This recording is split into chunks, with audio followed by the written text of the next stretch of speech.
Oi, alunos, tudo bem com vocês? Na aula de hoje, nós vamos falar dos tipos de cabelo quanto à oleosidade e também das doenças do couro cabeludo, das principais doenças que atingem o couro cabeludo. Então, vamos começar falando dos tipos de cabelo quanto à oleosidade. Nós temos quatro classificações: os cabelos normais, oleosos, secos e mistos.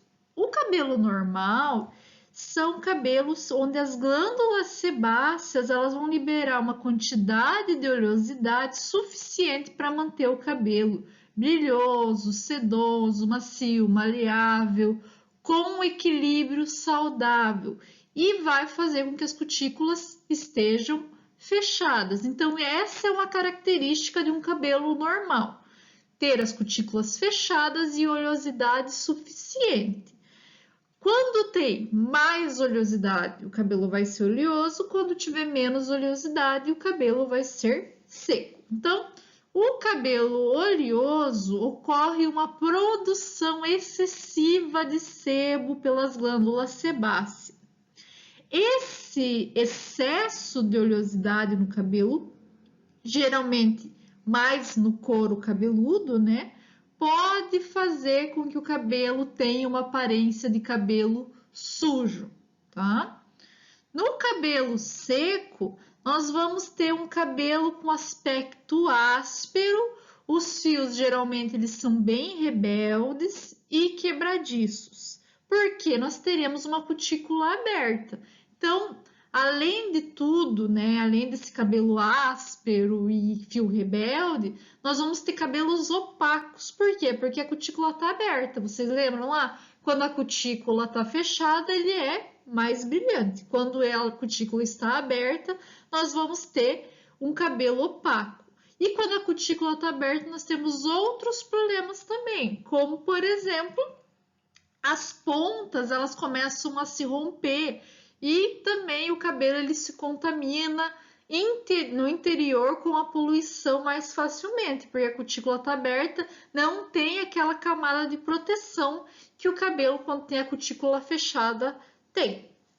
E nós temos o cabelo misto. Nesse cabelo misto, nós vamos ter couro cabeludo oleoso, né, raiz oleosa e ponta seca. O que acontece? Tem-se uma produção de sebo, pode até ser uma produção normal de sebo, mas esse sebo ele não consegue ser espalhado pelo fio, e isso ocasiona que o cabelo fique oleoso nas raízes e secos nas pontas. Diversos fatores podem ocasionar essa oleosidade no couro cabeludo. É claro que está muito ligado à genética, mas alguns fatores podem aumentar esse couro cabeludo, essa oleosidade no couro cabeludo.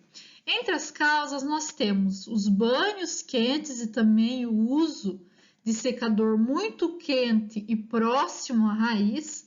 Isso faz com que as glândulas sebáceas sejam estimuladas à produção de sebo, porque elas estão tentando se defender dessa agressão, porque o banho quente e o secador quente é como se fosse uma agressão para o nosso organismo. Então, ele acaba produzindo uma maior quantidade de óleo para proteção do cabelo e do couro cabeludo.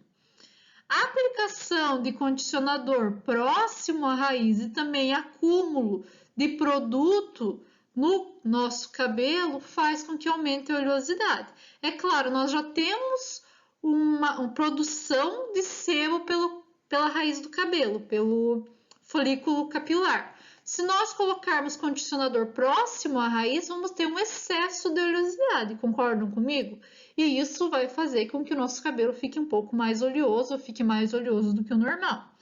Quando nós temos resíduos no cabelo, isso também acaba aumentando a oleosidade do couro cabeludo, às vezes até para defesa do organismo, né? Defesa do couro cabeludo por causa dos resíduos, aumenta essa oleosidade do cabelo. E como que nós podemos tratar o cabelo oleoso? Primeiro, lavar com água fria, morna, né?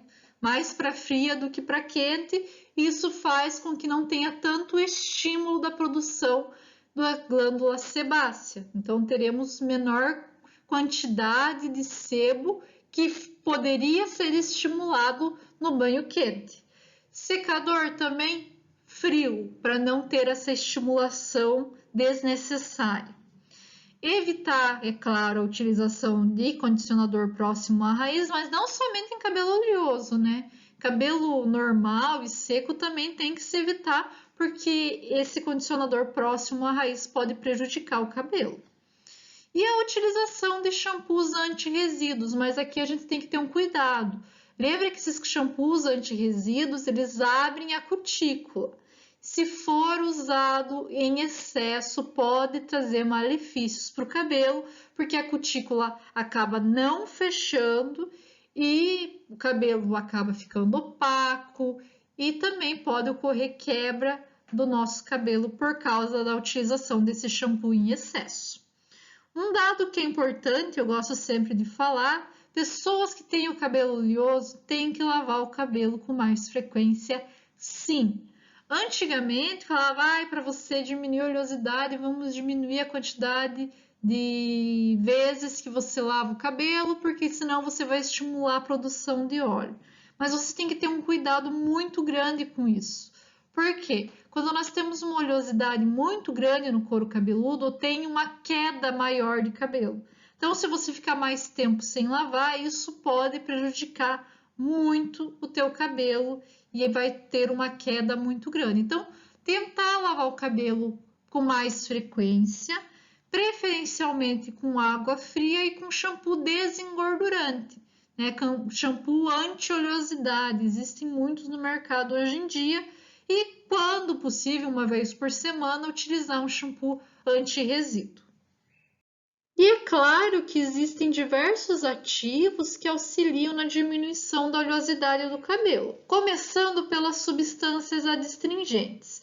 Essas substâncias elas vão fazer com que ocorra uma interação, né? Essa substância, melhor dizendo, ela interage com a proteína presente no couro cabeludo e também na pele, fazendo com que ocorra um estreitamento das glândulas. E isso diminui a quantidade de sebo que está sendo enviado para fora da glândula, porque a passagem dele, o poro por onde ele passava, está mais estreito. Entre as substâncias que têm esse efeito, nós temos aí os extratos vegetais ricos em tanino, como por exemplo quilaira, extrato de alecrim e também sais metálicos de zinco. Então, eles atuam como substâncias adstringentes. Nós temos também substâncias que melhoram a distribuição da oleosidade ao longo do fio. A substância mais estudada com esse efeito é o ácido abiético. E o que esse ácido abiético faz? Ele é um ativo que vai fazer com que nós tenhamos um recobrimento no fio e ele aumenta a afinidade desse fio pelos óleos provenientes das glândulas sebáceas. Assim, nós vamos ter uma distribuição maior dessa oleosidade ao longo do fio. Nós temos também substâncias que inibem as lipases cutâneas. As lipases cutâneas são aquelas responsáveis pela quebra dos lipídios em ácidos graxos. Se nós temos a inibição dessas lipases, nós vamos ter uma diminuição na oleosidade proveniente desses lipídios. Então, um exemplo de substância com esse foco é o fluorogine, tá? Que é extraído das algas. Nós temos também ativos que têm ação antisséptica. Então, eu não falei no slide anterior, mas micro-organismos também estimulam a produção de sebo, a produção de óleo pelo couro cabeludo, porque o couro cabeludo está tentando se defender desse micro-organismo. A partir do momento que você utiliza uma ação antisséptica, vai diminuir a quantidade de micro-organismos no couro cabeludo e, consequentemente, vai diminuir a produção de sebo para se defender desse micro-organismo. Entre os ativos com ação antisséptica, nós temos zinco mais LPCA, cetoconazol, que é um antifúngico, e o alecrim também, que atua como uma ação antisséptica. Os cabelos secos eles podem ser ocasionados e podem ser decorrência de diversos fatores, como por exemplo, poluição, cloro de piscina, água salgada do mar, exposição ao sol, agentes descolorantes e tintura. O que acontece? Quando nós temos essa exposição, a cutícula abre, nós perdemos a água normal do cabelo, e faz com que o cabelo fique opaco também por causa da abertura dessa cutícula. Então a gente perde diversos fatores de hidratação do cabelo para o ambiente. E é claro que o tratamento vai ser principalmente a hidratação, para voltar a ter os nutrientes que o cabelo perdeu para o meio. Além da hidratação, a cauterização, que é a modo de fechar a nossa cutícula, auxilia muito no tratamento do cabelo. Por quê? Porque você vai fazer com que a água não seja mais perdida desse cabelo a partir do momento que você fecha a cutícula. Tem que se usar também nesses cabelos creme para pentear, por exemplo, além de máscara, de outros hidratantes. Por quê? Porque quando você vai pentear o seu cabelo com o cabelo desidratado, você pode acabar aumentando a quebra do cabelo por causa da cutícula aberta. E esses cremes para pentear, eles acabam auxiliando aí no desembaraçamento do cabelo, porque o cabelo seco ele vai ser mais embaraçado que o cabelo oleoso, com certeza. Outra coisa, o ideal é lavar menos o cabelo quando você tem cabelo seco, aproximadamente 2 vezes por semana, com um shampoo de detergência suave. Então tem que se escolher um tensoativo mais suave para que não acabe modificando mais ainda o pH e retirando mais a gordura e o excesso de gordura. Então tem que ter esse cuidado, tá? O pH geralmente mais ácido para auxiliar no fechamento dessa cutícula, mas não pode esquecer de fazer a hidratação do cabelo, porque se você tiver só fechando a cutícula, não vai auxiliar no cabelo, o cabelo pode se romper por causa da falta de hidratação. Então tem que ter esse cuidado, tá? Sempre, é claro, complementando a utilização do shampoo com o condicionador e mesmo que o cabelo seja seco, pessoal, passar condicionador somente nas pontas do cabelo. E é claro que quando a gente fala de cabelos secos, nós vamos falar dos ativos que atuam como hidratante. Eu vou falar para vocês de algumas plantas que têm ação hidratante e vou dar foco para algumas substâncias presentes nessas plantas que têm alguma ação diferente. E também vou falar de algumas substâncias isoladas. Vou começar falando do jaborandi. O jaborandi é uma planta e é muito utilizada em shampoo. Com certeza vocês já viram para vender no mercado ou já viram propaganda na televisão falando dessa planta. Ela é muito utilizada para tratamento do couro cabeludo, tá? Porque ela fornece nutrientes para esse couro cabeludo e acaba atuando, tendo uma ação, melhor dizendo, anti-queda. O ativo também diminui, o ativo que tem nesta planta também diminui a oleosidade da raiz do cabelo. E isso é importante porque ela fornece nutrientes sem fornecer oleosidade para o cabelo. Além disso, ela possui um componente chamado pilocarpina. Então, esse é um ativo dessa planta que vai dar ação, vai estimular o crescimento do cabelo e também diminui a queda, previne a queda do cabelo por quebra. Então, ela auxilia muito no crescimento do cabelo e quando você tem uma queda excessiva, uma quebra excessiva do cabelo, você pode utilizar esses shampoos com jaborandi para melhorar e para auxiliar no crescimento do cabelo. Outra planta muito utilizada para hidratação capilar é a aloe vera. A aloe vera ela forma um filme, como se fosse uma capa no fio de cabelo, e diminui a perda de água para o ambiente. E isso auxilia na hidratação dos cabelos secos. E ela é muito boa, principalmente para quem não quer deixar de ter um cabelo seco e ter um cabelo oleoso. Porque ela forma esse filme, mas não dá oleosidade para o cabelo. E isso é muito importante. Até para hidratação de cabelos oleosos ela pode ser utilizada. Outro ativo é a lanolina. A lanolina é um ativo que é retirado do pelo do carneiro.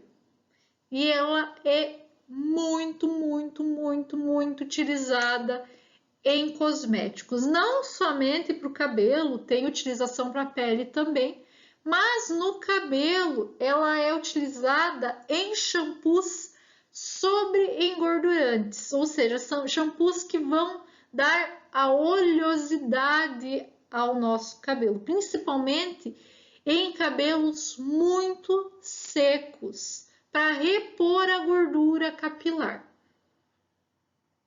Outro ativo que vocês já devem ter ouvido falar é as ceramidas. Então, as ceramidas é um lipídio que já existe no nosso cabelo. Então, é um lipídio natural do cabelo que a gente acaba perdendo para o meio por causa da abertura das cutículas.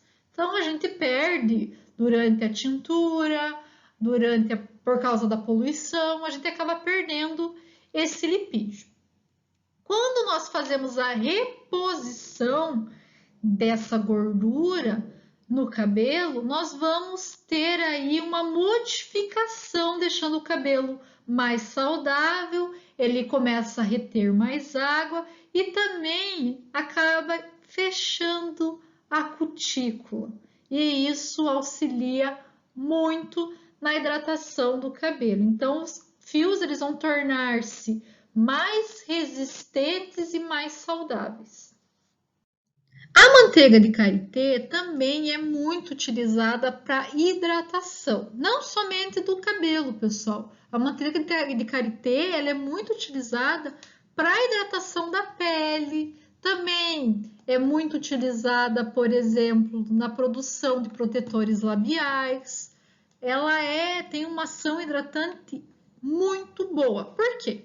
Porque ela apresenta fitoesteróis. Esses fitoesteróis, além de auxiliar na hidratação da pele, também atuam como um filtro solar natural e auxiliam a proteção da pele e do cabelo contra a radiação ultravioleta. Então, ela atua não somente como hidratante, mas também como antioxidante. Além disso, ela remove as células mortas e atua como emoliente. A propriedade umectante desses fitoesteróis auxiliam na absorção e retenção de umidade dentro da nossa pele ou dentro do fio de cabelo. E isso acaba proporcionando a hidratação tão desejada aos cabelos. Outro ativo muito utilizado como substância hidratante é o D-pantenol ou dexapantenol. Ele é um ativo provitamina B5. O que ele vai fazer? Ele é um precursor do ácido pantotênico. Esse ácido pantotênico é uma vitamina muito importante para a saúde, tanto do nosso cabelo como da pele e da unha. No mercado vocês já devem ter visto ele à venda como Bepantol. Então, o Bepantol tem D-pantenol, que auxilia na nossa hidratação e também no crescimento do cabelo, das unhas. Existem também comprimidos com D-pantenol que tem essa função hidratante e melhora o crescimento capilar, o crescimento das unhas também. Ele forma um protetor leve que oferece uma ação condicionante e faz com que os cabelos mantenham-se hidratados. Do mesmo jeito, ele vai atuar na pele e nas unhas, formando esse filme de proteção, tá? Então, ele é muito importante, muito utilizado atualmente na cosmetologia. E para finalizar os ativos hidratantes, nós temos a queratina. A queratina ela já está presente no cabelo, então ela vai ter a mesma função.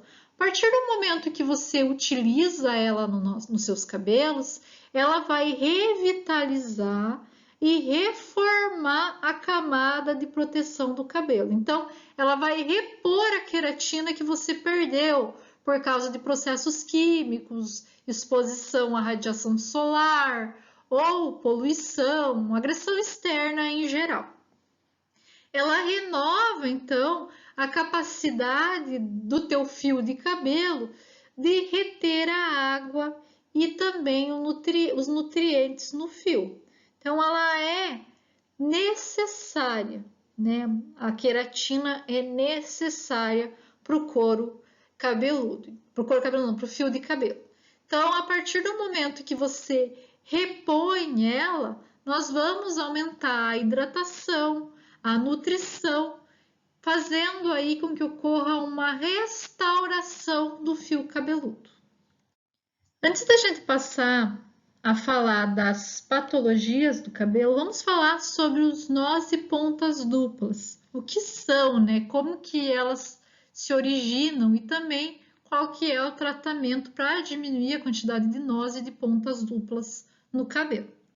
Os nós, eles são conhecidos como triconodose e eles podem ser simples, onde você tem só um nó, ou duplo. Geralmente, esses nós eles são ocorridos, aparecem devido a algum procedimento cosmético ou até mesmo fricção, logo após você tomar banho, né, que fica aquele cabelo embaraçado, né, que tem dificuldade em pentear.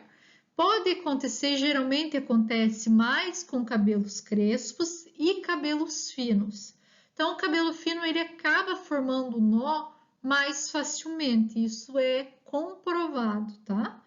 Que esses nós eles se formam mais facilmente em cabelos finos. Isso, a formação dos nós, pode acarretar desgaste da cutícula e ocasionalmente esse desgaste da cutícula vai fazer com que ocorra a quebra do fio de cabelo por causa da ruptura da nossa cutícula. Então, qual que é o tratamento, né? Hidratação auxilia bastante e também fechamento da cutícula. Por quê? Porque se a gente tem uma grande quantidade de nó, você tem que dar um jeito de fechar a cutícula para que não ocorra tanto desgaste dela. Já a ponta dupla, ela é conhecida como tricopitilose e é uma fissura longitudinal da haste do cabelo, geralmente na ponta do cabelo, fazendo com que o cabelo tenha múltiplas, a gente fala pontas duplas, mas é bem mais que duplas, é múltiplas pontas e isso acaba dando aquela característica estranha no cabelo, principalmente nas pontas, né? Onde parece que o cabelo está mais ressecado do que no couro cabeludo. Então, é uma característica até de cabelo ressecado e cabelo quebradiço. Geralmente, é ocasionada pela utilização de produtos químicos, falta de corte. Então, quando você fica muito tempo sem cortar o cabelo, você vai observar essa presença de pontas duplas, falta de hidratação também e o uso excessivo de chapinha e secador de cabelo. Do mesmo jeito que os nós, o tratamento aqui é a hidratação para fazer com que ocorra uma reconstrução do cabelo e também uma melhor nutrição desse cabelo.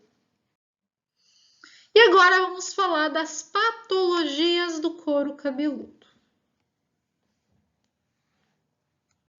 Primeira alteração do couro cabeludo que nós vamos falar é a caspa. Então, a caspa é uma descamação do couro cabeludo. Não tem alteração inflamatória, não tem processo inflamatório.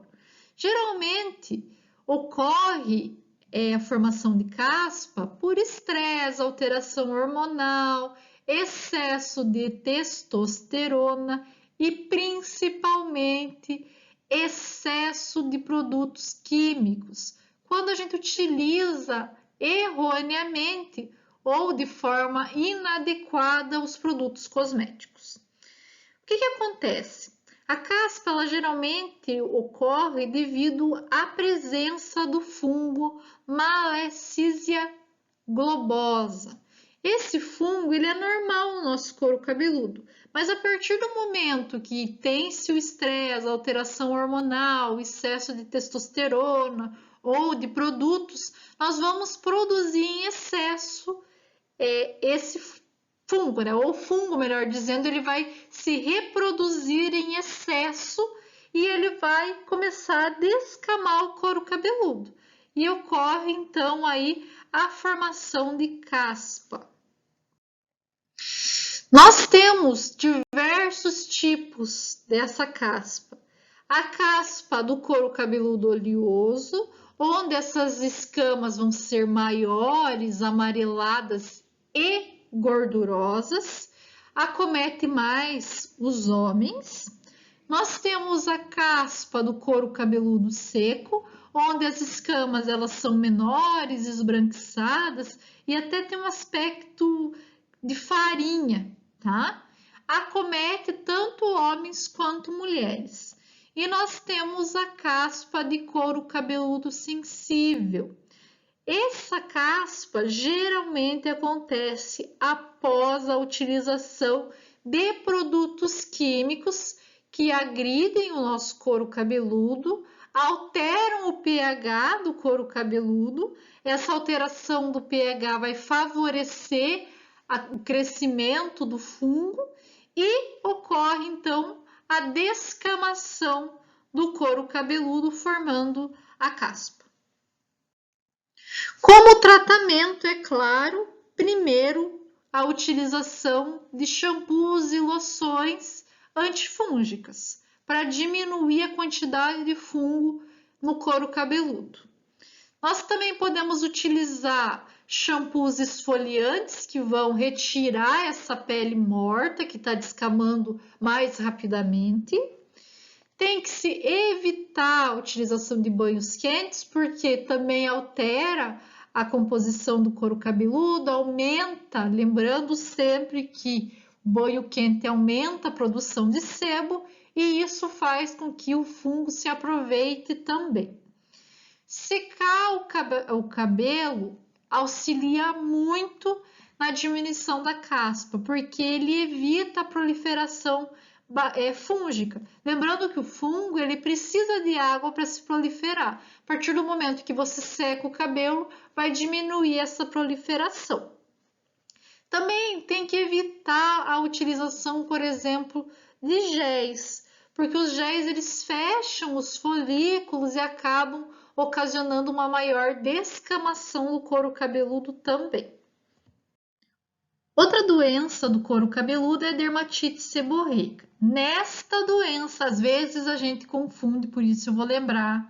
Na dermatite seborreica, nós temos a inflamação da pele. Na caspa, não, tá? Não vamos esquecer disso.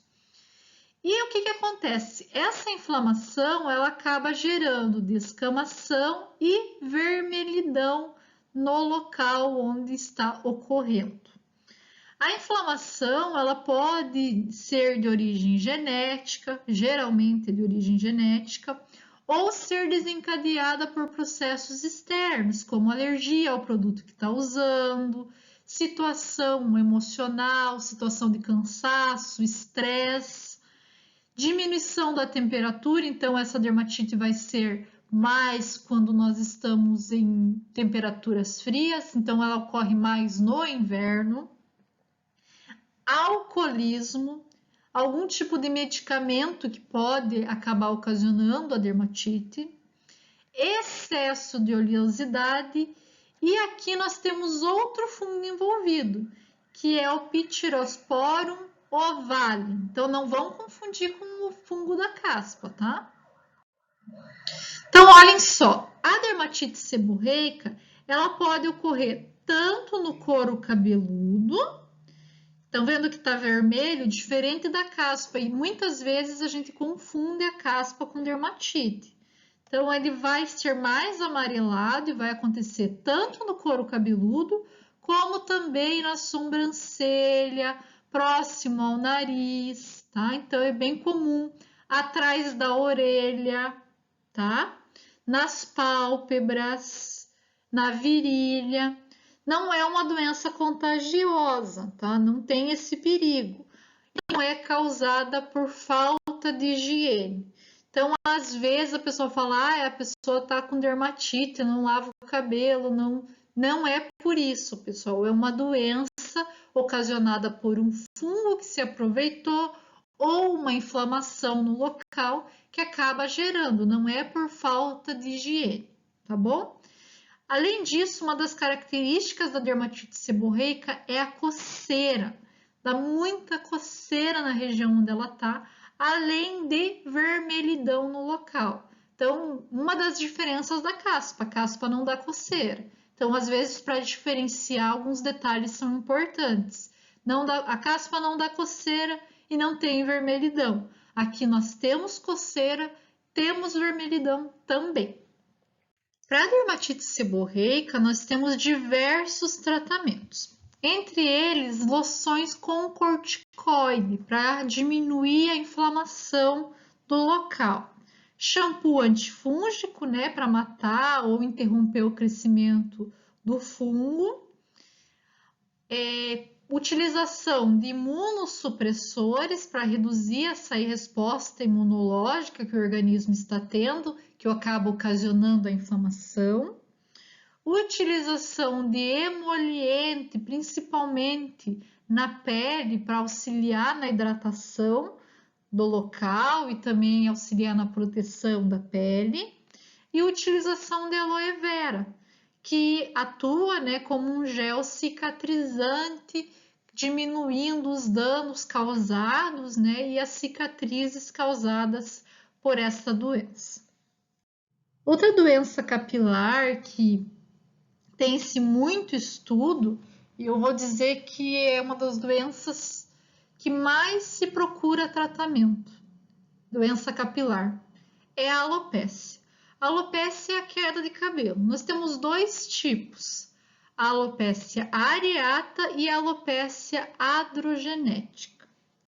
A alopécia areata, ela é caracterizada por perda na região. Essa perda de cabelo também pode ocorrer perda de pelo em algumas regiões, formando placas brilhantes e lisas. Vocês estão vendo que não tem processo inflamatório, só forma essas placas no couro cabeludo, onde não tem o crescimento do cabelo. Geralmente, essa doença ela está ligada a fatores autoimunes e emocionais, vitiligo, hipotireoidismo ou candidíase mucocutânea. Então, são alguns fatores que podem fazer com que ocorra essa queda no cabelo em regiões específicas. Existem diversos tratamentos para alopécia, um deles é a utilização de óleos vasodilatadores e anti-inflamatórios, que podem ser aplicados diretamente no couro cabeludo e estimulando a dilatação local, o aumento da circulação local e também diminuindo os processos inflamatórios, principalmente quando a doença é autoimune.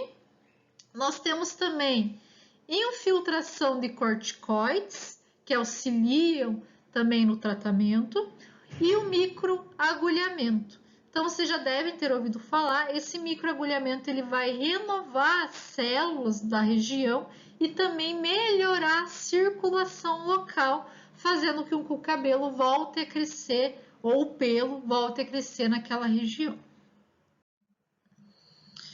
Outro tratamento muito utilizado é a biotina oral. Então, até a gente utiliza essa biotina na alopécia androgenética também. Nesse caso, a biotina ela é uma vitamina que pode estimular a formação de queratina. Então, ela é muito utilizada para tratamentos capilares como um todo, principalmente para tratamentos de queda de cabelo.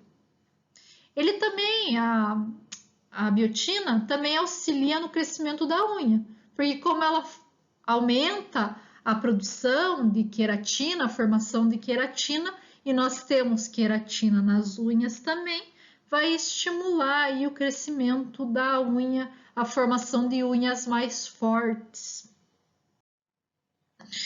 Já a alopécia androgenética é uma alopécia genética. Ela geralmente vai acometer homens, mas acomete mulheres. Até quando eu dei essa disciplina no passado, eu comentei com o pessoal, vou comentar com vocês também, é claro. Eu tenho essa alopécia e eu faço tratamento há muitos anos. Então, a minha família, do lado do meu pai, todos eles têm, todas as mulheres têm. Então, é uma dificuldade muito grande para a pessoa que tem, porque é um problema estético. Não é um problema, não tem dano nenhum à saúde, mas traz dano estético. Então, tem que se fazer um tratamento desde muito nova para que não tenha uma diminuição grave do cabelo. Então, ela é conhecida, né, principalmente em homens, como calvície. Então, aquela queda total do cabelo nos homens acontece, né, por causa da alopécia androgenética. Ela ocorre geralmente na parte da frente do nosso cabelo e no meio, ela começa no meio do cabelo.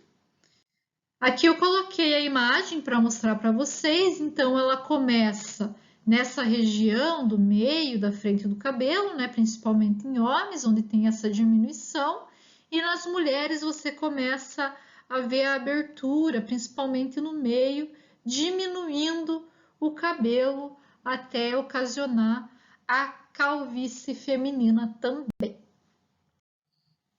Então, o que acontece nessa alopécia? As pessoas que têm essa doença, elas são hipersensíveis à testosterona. Então, o folículo piloso tem uma hipersensibilidade à testosterona produzida pelo organismo.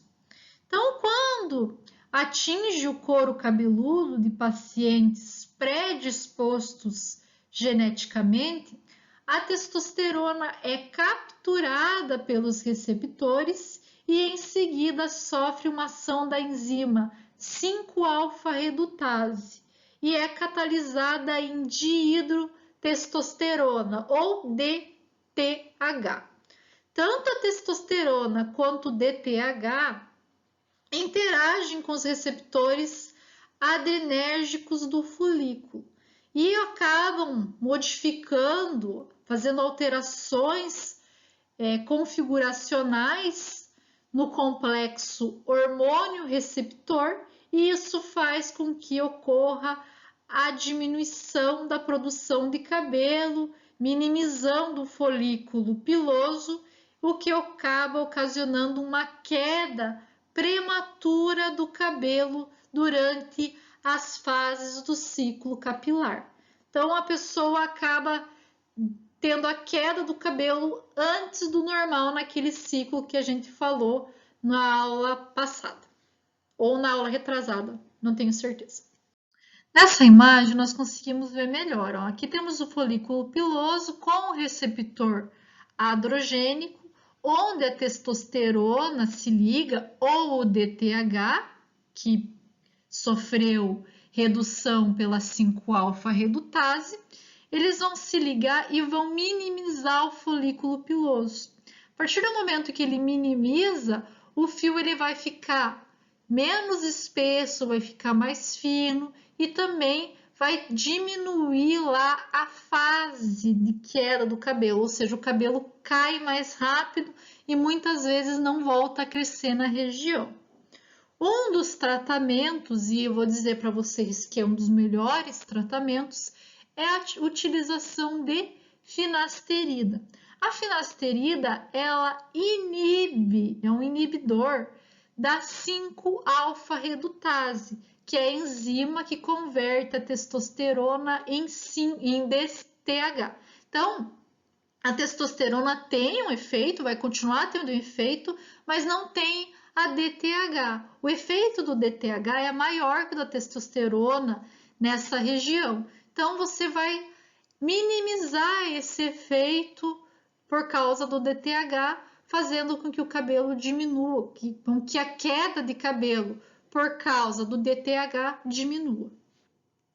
Outros tratamentos que vão ser utilizados é a biotina, para melhorar, é claro, a produção de queratina, o microagulhamento para melhorar a circulação e a utilização de vasodilatador, o minoxidil. Então, é muito comum a utilização de minoxidil diretamente no couro cabeludo. Então, você vai comprar esse minoxidil na forma de solução e vai passar. O problema é que tem que ser um uso extenso, tem que se usar aí por 6 meses para se ter um efeito bom no couro cabeludo.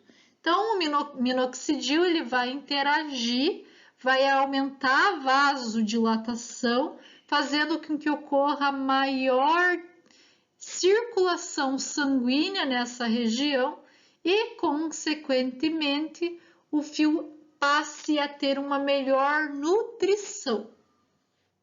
A psoríase também é uma doença que afeta o couro cabeludo. É uma doença inflamatória, crônica da pele, mas ela atinge muito o couro cabeludo e as articulações. Ela está relacionada ao sistema imune, então é uma doença autoimune. Nós vamos ter formação de placa nessas regiões, né, principalmente no cotovelo, no couro cabeludo, na região sacra, e essas placas, elas são eritema escamosa, então elas sofrem escamação.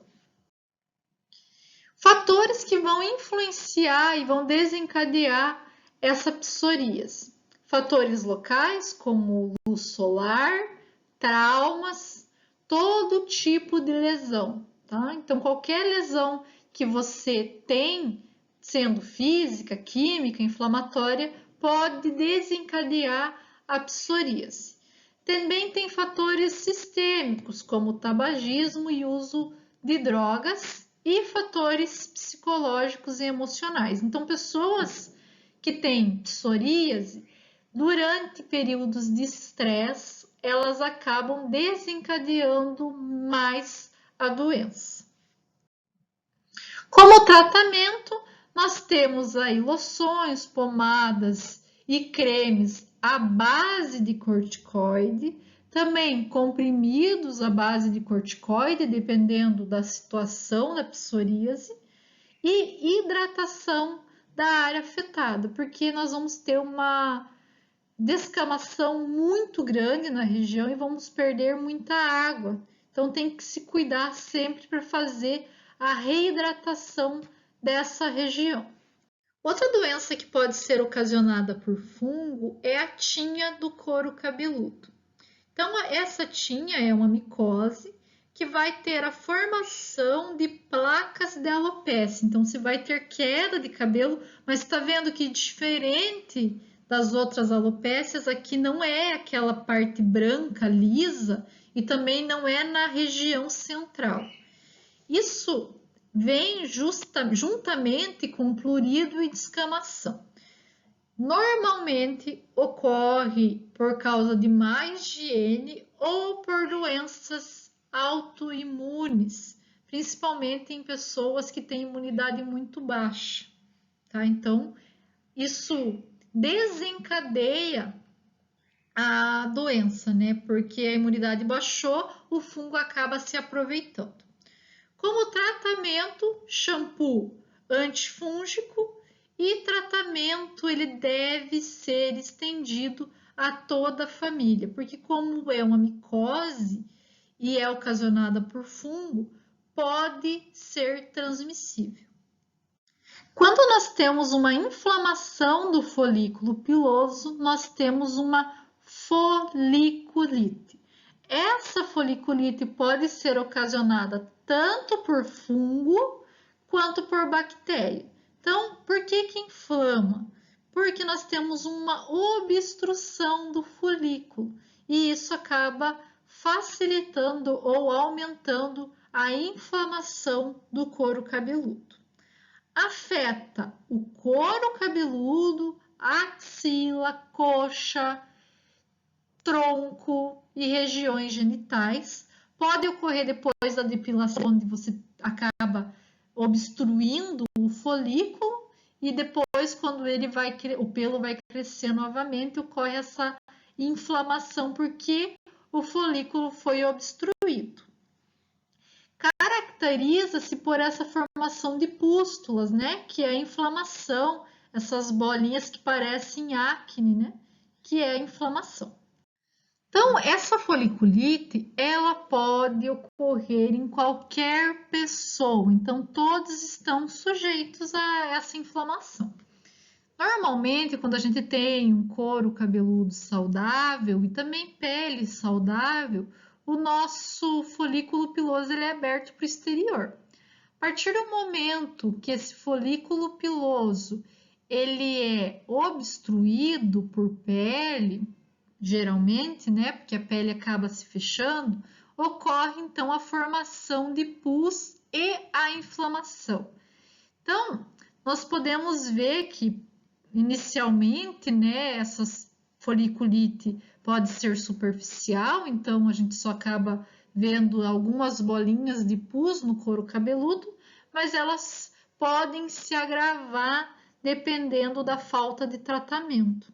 Então, a foliculite ela pode ser tanto superficial quanto profunda e acaba fazendo a formação de crostas no couro cabeludo, o que acaba também ocasionando vermelhidão, edema, dor e também alopécia no local, que vai ser a queda do fio de cabelo ou a falta do crescimento desse cabelo, caso ele já tenha caído. Como tratamento, nós vamos utilizar antibióticos tópicos ou antibióticos orais. Limpeza do couro cabeludo, essa limpeza pode ser com uma pomada antibiótica e também o que pode auxiliar, né, é a retirada do pus por um dermatologista. Então, eu sempre gosto de falar, né, tem gente que não gosta de assistir, mas eu falo sempre daquela Sandra Lee, que tem canal no YouTube, se vocês procurarem, ela faz a retirada desses folículos inflamados e vocês conseguem ver como que é a limpeza do couro cabeludo e de outras regiões, porque a foliculite ela pode acontecer em outras regiões do corpo também.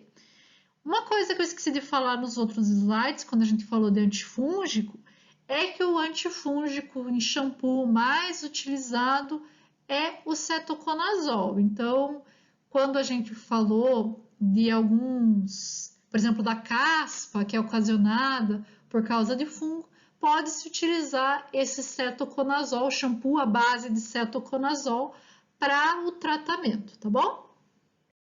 A pedidos, para a aula não ficar tão comprida, eu dividi essa aula em 2 vídeos. Então, assistam a próxima aula que está disponível para vocês no Moodle. Um abraço!